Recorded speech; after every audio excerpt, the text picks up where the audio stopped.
5월은 가정의 달입니다. 우리의 삶의 자리에 가장 중요한 터전이 있다면 그 첫 번째가 바로 가정이라고 생각합니다. 가정은 우리가 단지 살고 있는 집에 그치지 않고 사랑과 신뢰, 더 나아가 배려와 이해를 배울 수 있는 곳이기도 합니다.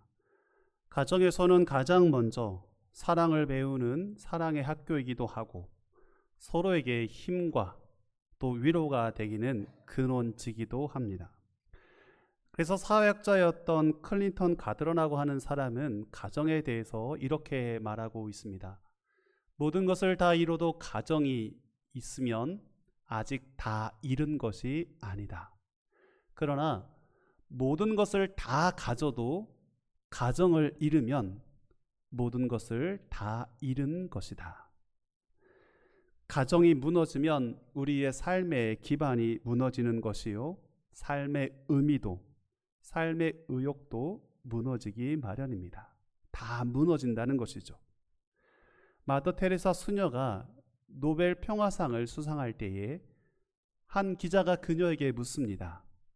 수녀님, 세계 평화를 위해서 가장 긴급한 일이, 가장 시급한 일이 무엇이라고 생각하십니까? 그 기자의 무릎에 테레사 수녀는 웃으면서 말하고 있습니다. 기자 선생님께서 빨리 집에 돌아가셔서 가족을 사랑하는 것이 가장 시급한 일입니다. 긴급한 일입니다. 그녀의 대답 속에 평화는 큰 세상에서 시작되기 전에 우리가 가장 가깝게 살아가는 삶의 자리, 거기에서부터 시작돼야 한다는 것입니다.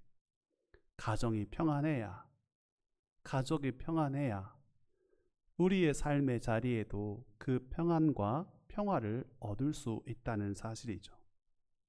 세계 평화도 좋고 사업의 성공도 출세도 우리의 이름을 날리는 것도 좋지만 먼저 행복한 가정을 우리가 함께 세워가야만 합니다. 바라고 소망하기는 우리 노원의 모든 성도들의 가정이 행복한 가정으로 세워져 가기를 간절히 축복드립니다. 여러분, 그러나 그러한 일은 저절로 되는 것이 아닙니다. 보기 좋은 정원, 아름다운 꽃과 나무가 있는 정원을 생각해 봅시다. 보기가 좋고 아름답다라고 하는 것은 누군가의 수고의 손길이 분명 그곳에 숨겨져 있습니다. 물을 주기도 하고 거름을 주기도 하고 때로는 불필요한 것들을 가지치기해서 잘라버리고 그 나무와 꽃들을 위협하는 해충도 잡아주고 벌레도 퇴치해야만 합니다. 그래야만이 아름다운 정원으로 가꿔질 수 있는 것입니다. 가정도 다르지 않습니다. 우리가 함께 아름다운 가정, 행복한 가정을 세우기를 소망하신다면 이를 위해 우리가 함께 수고하고 노력해야 될 그 수고로움이 필요하다는 것이죠. 어쩌면 우리가 흘리는 땀의 양에 비례해서 가정의 행복도 커져만 갈 것입니다. 오늘 그러한 의미에서 행복한 가정을 어떻게 세워가야 할지, 어떤 가정이 행복한 가정일지에 대한 그 질문의 해답을 시편 128편은 우리에게 전해주고 있습니다. 여호와를 경외하는 자가 복이 있다라고 말씀하시죠. 오늘 그 모습 그대로 우리가 행복한 가정이 되는 것은 물질의 번영과 풍요뿐만 아니라 온 가족들과 함께 살아가는 하나님의 놀라운 축복을 누릴 수 있다라고 말씀하고 계십니다. 우리는 모두 다 이처럼 행복한 가정을 세워가기를 소망하고 있습니다. 그런데 현실은 어떻습니까? 최근의 조사에 따르면 결혼을 하는 세 쌍의 그 신혼부부 혹은 결혼하는 사람들의 세 쌍 가운데 무려 한 쌍이 이혼을 선택한다라고 합니다. 그 수치가 정확하진 않지만 많은 사람들이 행복한 마음으로 새롭게 시작하지만 안타깝게도 현실은 그렇지 못하다는 사실이죠. 결혼 생활하면서 회의를 갖기도 하고 다투기도 하고 그래서 이혼을 꿈꾸기도 한다고 합니다. 잠재적인 이혼이라고 말하죠. 여건상 이혼할 수 없지만 마음속으로는 갈라서야지라는 마음을 품고 살아가는 이들이 많다라고 합니다. 이러한 현실을 보게 되면 우리 모두 다 정말 행복한 가정을 세워가기를 그토록 소망하고 바라는데 왜 우리는 이렇게 행복한 가정을 세우는 것이 어렵고 힘겨울까요? 여기에 대한 분명한 해답을 시편 127편 1절은 이렇게 말하고 있습니다. 우리 주신이의 말씀을 한 목소리로 합독해 읽어보겠습니다. 여호와께서 집을 세우지 아니하시면 세우는 자의 수고가 헛되며 여호와께서 성을 지키지 아니하시면 파수꾼의 깨어 있음이 헛되도다. 아멘. 우리가 잘 알고 있는 말씀, 여호와께서 하나님께서 함께하지 아니하시면 헛되도다라고 고백하고 있습니다. 이 말씀의 의미는 무엇일까요? 내 힘만으로는, 내 능력만으로는 우리의 가정을 세울 수 없다, 지킬 수 없다라는 사실을 우리에게 말씀하고 있습니다. 아무리 우리가 애쓰고 노력한다 할지라도 그 가정이 자동적으로 행복해지는 것이 아니라 진정한 가정의 행복과 그 복은 하나님께서 함께 하실 때에 이루어지는 줄 믿습니다. 그래서 하나님이 함께 하시는 가정, 그 가정을 우리가 세워가야만 합니다.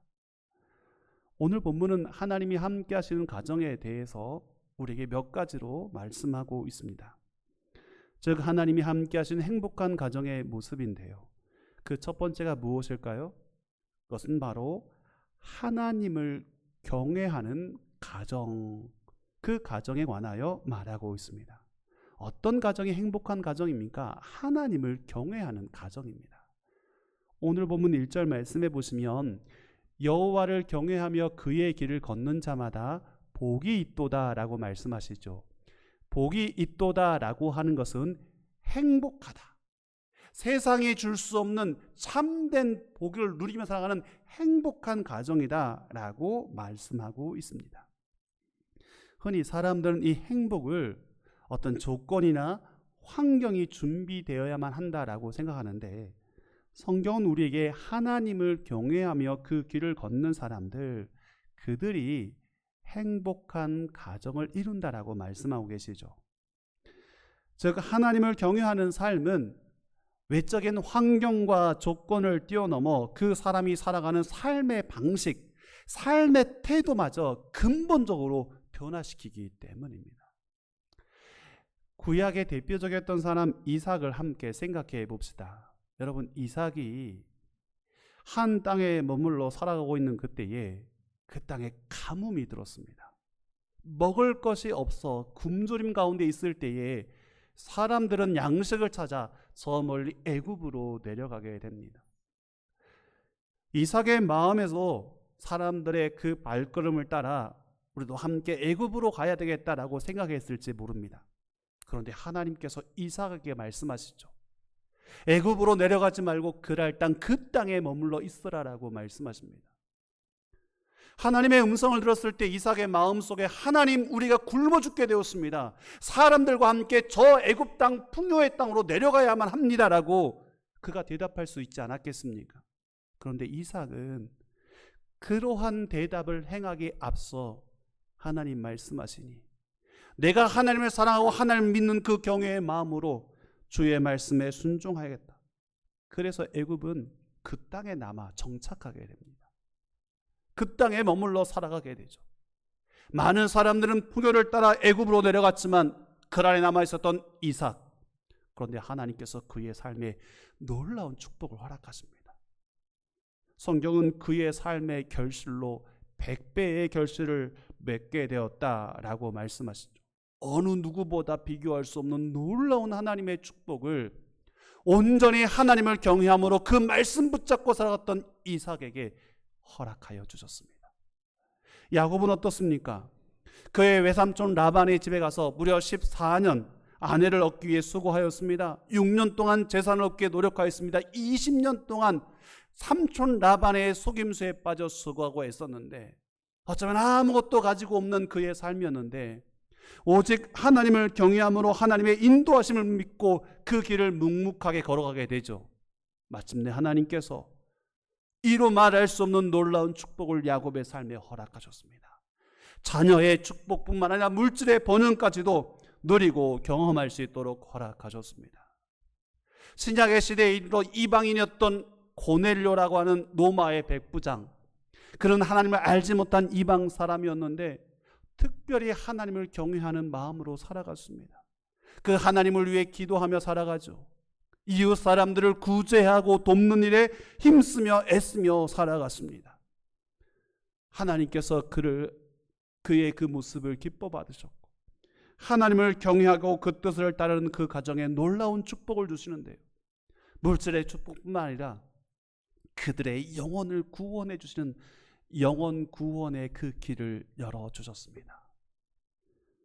사랑하는 성도 여러분, 그들 모두 다 하나님을 경외하는 모습으로 이 땅에 사람들이 걸어가는 그 길을 선택하지 않았고 이 땅에 사람들이 선택하는 그 방법을 선택하지 않고 주님 말씀하신 그 길을 의지하며 그 길로 나아갔던 것입니다. 그의 인생 가운데 하나님께서 그들을 인도하셨고 그들 가운데 놀라운 복으로 그들의 가정을 세우시고 그들의 삶을 세워주셨습니다. 그래서 오늘 1절 말씀은 여호와를 경외하며 그의 길을 걷는 자마다, 그의 길을 걷는 자마다, 하나님의 길, 하나님의 말씀대로 살아가는 자마다 복이 있도다 라고 분명히 선포하고 있습니다. 오늘 우리의 가정이 하나님을 경외하는 그 길로 걸어 나아가는, 하나님을 경외하는 믿음의 가정들 되기를 소망합니다. 여러분 모두의 삶이 세상 사람들이 말하는 그 이야기의 길을 따라가는 것이 아니라, 세상 사람들이 몰려가는 그 길을 뒤따르는 삶이 아니라 내 인생, 내 삶, 우리의 가정, 우리의 자녀, 우리 교회만큼은 하나님을 경외하는 그 길을 걸어가겠습니다. 오늘 이러한 결단이 우리 가운데 있기를 주님의 이름으로 축복드립니다. 행복한 가정은 하나님을 경외하는 가정입니다. 하나님의 그 말씀을 따라 살아가는 가정, 하나님을 경외하는 가정, 오늘 그 가정이 행복한 가정의 모습이죠. 또한 오늘 본문의 말씀은 우리에게 행복한 가정의 모습에 관하여 서로 사랑하는 과정이라고 말씀하고 있죠. 오늘 본문 2절 말씀인데요. 내가 내 손이 수고한 대로 먹을 것이라 내가 복되고 형통하리로다. 우리가 수고하고 노력하는 그것이 복과 형통의 결실을 맺게 한다라고 말씀하고 계십니다. 이 말씀의 의미는 무엇일까요? 우리가 행복한 가정을 꿈꾸면서 그 복과 형통을 누리고자 원한다면 그렇습니다. 우리의 손에 수고로움이 있어야 한다는 것입니다. 우리의 노력이 있어야 한다는 것이죠. 저절로 이루어지는 것이 아니라 우리가 수고하고 노력하는 그 손길을 통하여 행복한 가정을 조금씩 세워갈 수 있다라는 사실을 우리에게 전하고 있습니다. 여러분, 우리가 가정을 위해서 수고해야 될 수고와 노력은 무엇이겠습니까? 물론 다른 많은 것도 있겠지만 성경의 말씀을 통하여 우리 깨닫게 되는 것은 오직 우리가 서로 사랑하는 것인 줄 믿습니다. 사랑이 없는 가정은 무너지고 사랑이 있는 가정은 세워질 수도 있습니다. 사랑이 사라진 교회는 무너지고 흔들리지만 주님의 그 사랑이 있는 교회는 더욱더 견고하게 서 나가게 되는 줄 믿습니다. 사랑이 있어야만 합니다. 여러분, 그 사랑은 무엇일까요? 서로의 차이를 인정해주고 이해하는 노력으로부터 시작하는 것입니다. 여러분, 사랑한다고 하는 것은요, 내가 원하는 방식으로 사랑하는 것이 아닙니다. 그래서 이렇게 정리할 수 있는데요, 사랑은 나의 느낌이 아니라 상대방의 느낌을 이해하는 노력으로부터 시작된다는 것입니다. 어린아이가 읽었던 책 가운데 소와 사자의 비유가 이 내용을 잘 소개하고 있습니다. 소와 사자가 서로 좋아해서 결혼을 하게 되었다고 합니다. 있을 수 없는 일이지만 책에서는 이렇게 말하고 있죠. 소와 사자가 결심을 해서 사랑해서 결혼하게 되는데요, 서로를 위해서 최선을 다해 살겠다고 약속했다고 합니다. 그래서 살아가기 시작하는데 소는 사자에게 자신이 정말 좋아한 풀을 잔뜩 모아다가 사자에게 건네해 주었습니다. 사랑의 표현이었던 것입니다. 사자는 자신이 좋아하는 좋은 살코기 신선한 고기를 소에게 건네해 주었습니다. 이 역시 사랑의 표현이었던 것이죠. 그런데 그들은 서로 좋아하는 것을 온전히 깨닫지 못했습니다.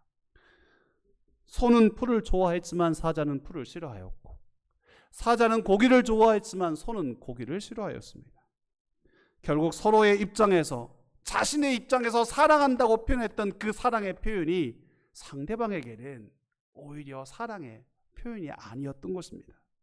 결국 둘은 행복하지 않았고 헤어지게 되었다라고 이야기는 마치고 있습니다. 여러분, 이 이야기 교훈이 무엇일까요? 우리가 사랑한다고 하는 것은요, 내 입장에서 사랑하는 것도 중요하겠지만 사랑을 받는 사람을 생각하는 것입니다. 그 사랑의 차이를 인정하고 이해하려는 그러한 노력이 필요하다는 것이죠. 즉 서로의 차이를 인정하고 상대방이 원하는 것들과 그 필요를 이해하려는 노력이 있어야만이 그 사랑이 시작될 수 있다라고 합니다. 최근에 5월에 어버이날, 어린이날을 맞이하면서 여러 가지 조사의 결과가 있었는데요. 제가 조금 더 재미있게 봤던 한 결과를 소개하고자 합니다. 내일이 어린이날인데 어린이 아이들에게 받고자 하는 선물의 그 항목을 물어봤습니다. 무슨 선물 받고 싶습니까? 라고 질문했는데요. 아이들이 뭐라고 대답했을까요? 첫 번째, 가장 많은 아이들이 선택한 선물. 그 첫 번째, 뭐니 해도 돈이 최고다 해서 아이들이 현금이라고 했다 하더라고요. 돈이 중요하다고 합니다. 좋다고 하네요. 그런데 제 눈을 사로잡는 것은 돈 말고 뭘 받고 싶냐. 아이들이 두 번째 대답했던 내용들, 거기에 뭐가 있었냐? 핸드폰, 디지털 기계, 뭐 이런 거였어요. 근데 이런 내용들이 쭉 있는데 그 아래 부분에 아이들이 가장 받기 싫은 선물이 뭐가 있느냐라고 물어봤는데 거기에 뭐라고 있었냐? 아이들 가운데 이런 아이들이 대답했는데요. 받기 싫은 어린이날 선물, 문화상품권, 도서상품권. 근데 더 놀라운 사실은 부모가 자녀들에게 건네는 선물의 리스트 중에 뭐가 있는지 아십니까? 문화상품권이 있어요. 도서상품권이 있는 거예요. 그 의미는 무엇일까요? 아이들이 이 상품권으로 책을 구입해서 좋은 사람, 위대한 사람, 착한 사람이 되기를 바라는 그러한 마음의 선물을 전하는 거죠. 아이들의 입장에서는 그게 싫다는 거예요. 아이들, 선물을 받는 사람과 선물을 주는 사람들의 사이의 간격이 이와 같다는 것입니다. 서로를 이해하고 노력해야 될 방법이 필요하다는 것입니다.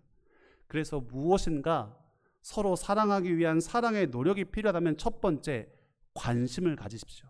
관심. 그리고 관찰하십시오. 그가 필요한 게 무엇인지 그의 마음을 관찰하십시오. 그리고 관여하십시오. 직접 함께 참여하는 것이죠. 관심을 갖고 관찰하고 관여할 때에 그 사랑은 더 깊어져 가리라 믿습니다. 여러분, 우리의 가정에서도 이러한 사랑의 실천의 모습이 필요합니다. 제가 이 어린이날, 특별히 가정의 달을 맞이하면서 행복한 가정을 세우기 위한 3가지의 방법을 여러분과 함께 나누고자 합니다. 첫 번째, 여러분, 말로 여러분의 사랑을 표현하십시오. 부모님에게든지 자녀에게든지 여러분 사랑을 표현하십시오.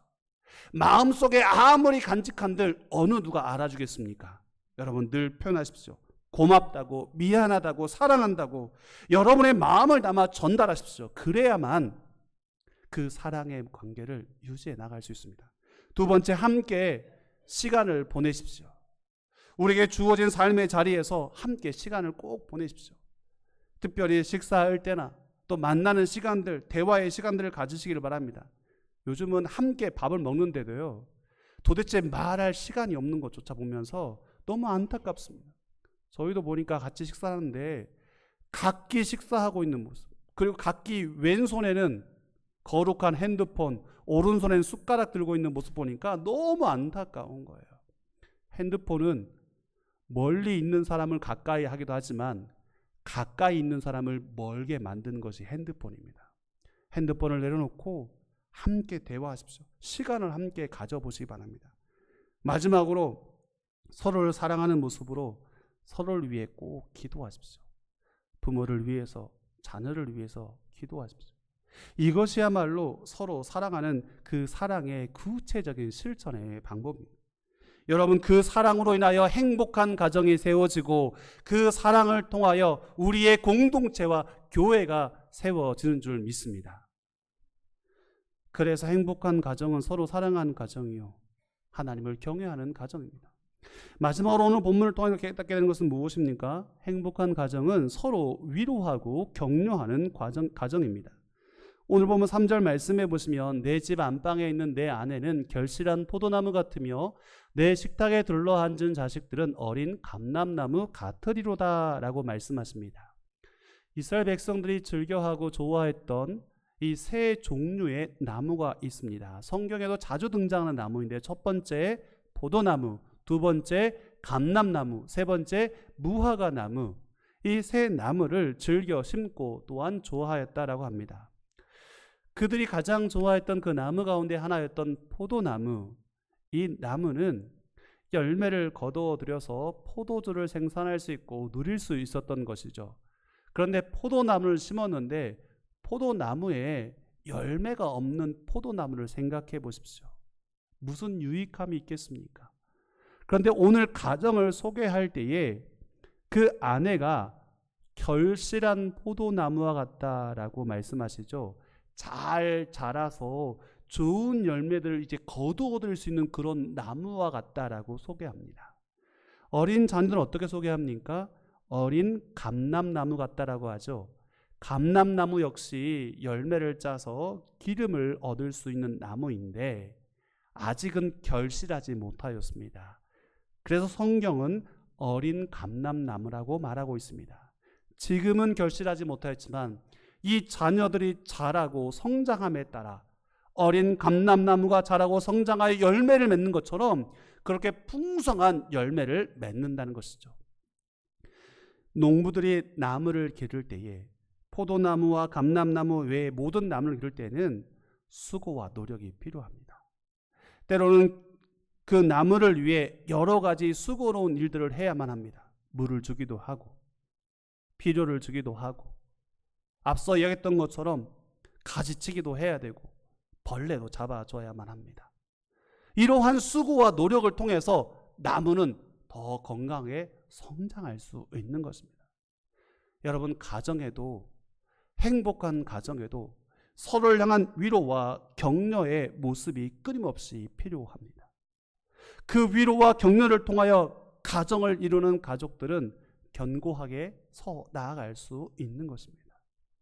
운전을 하면서 들었던 라디오 사연이었는데요, 얼마나 제 마음에 와 닿았는지 여러분과 함께 나누고 싶습니다. 그 사연의 내용은 실직한 남편에게 편지 보내었던 아내에 관한 내용이었습니다. 제가 다 기억하지 못했지만 그 내용은 이렇습니다. 남편이 직장을 하루아침에 잃게 되었고 실직하게 되어서 하루하루 살아가게 되는데 그 아내와 가족에게 실직의 상황을 말하지 못하였다고 합니다. 그래서 매일 아침 남편은 마치 출근하는 것처럼 동일하게 옷을 입고 집을 떠나가게 되죠. 매일 똑같이 출근하는 척 집을 나서게 되었습니다. 그런데 아내의 촉이 기가 막히지 않습니까? 상황을 보니 이 남편이 실직하는 것을 뒤늦게 알게 되었다고 합니다. 그래서 어느 날 그의 아내가 남편이 출근하는 그 순간에 작은 봉투를 그 남편에게 건네주고 나가서 읽어보라고 건네줬다고 하죠. 밖에 나가서 남편이 그 봉투를 열게 되었고 살펴보았는데 그 안에는 5만 원권짜리 지폐 2장과 편지가 담겨 있었다고 합니다. 그 편지의 내용을 사연에서 소개해 줬는데 이런 내용이었습니다. 여보, 당신은 직장을 잃어도 내 남편이요, 돈이 없어도 내 남편이고 훌륭한 사람이 되어도 내 남편이요, 못나도 내 남편입니다. 당신이 있는 곳에 나도 있고 당신이 가는 곳에 나도 가고 당신이 사는 곳에 나도 살아요. 그러니 어떠한 상황에서도 낙심하거나 절망하지 마세요. 당신은 어디까지나 우리 집 가장이에요. 제가 무슨 일이든 도울 수 있는 것이라면 함께 돕겠습니다. 그리고 제 마음에 와닿았던 한 문장.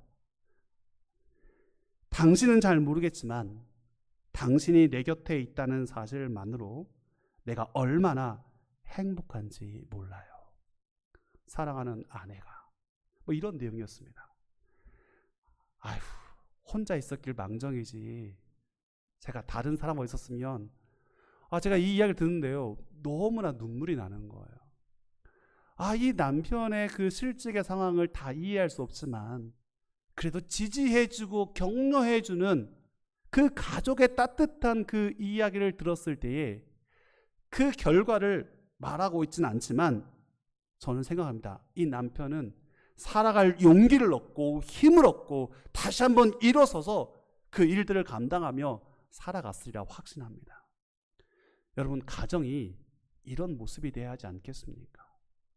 잘난 사람만 인정해주고 세워주는 가정이 아니라 부족할지라도 세워주고 사랑해주고 격려해주는 것이 바로 가정이 돼야 하지 않습니까?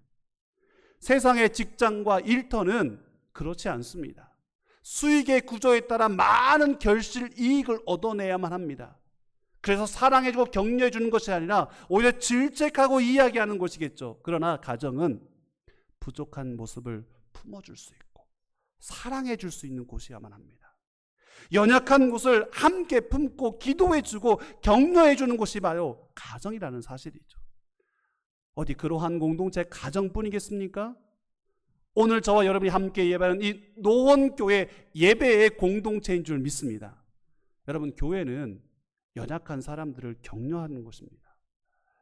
부족한 사람들의 그 잘못을 지적하는 곳이 아니라 그 부족함을 위해 같은 마음으로 공감해주고 위로해주면서 지지해주고 기도해주는 것이 교회여야만 합니다.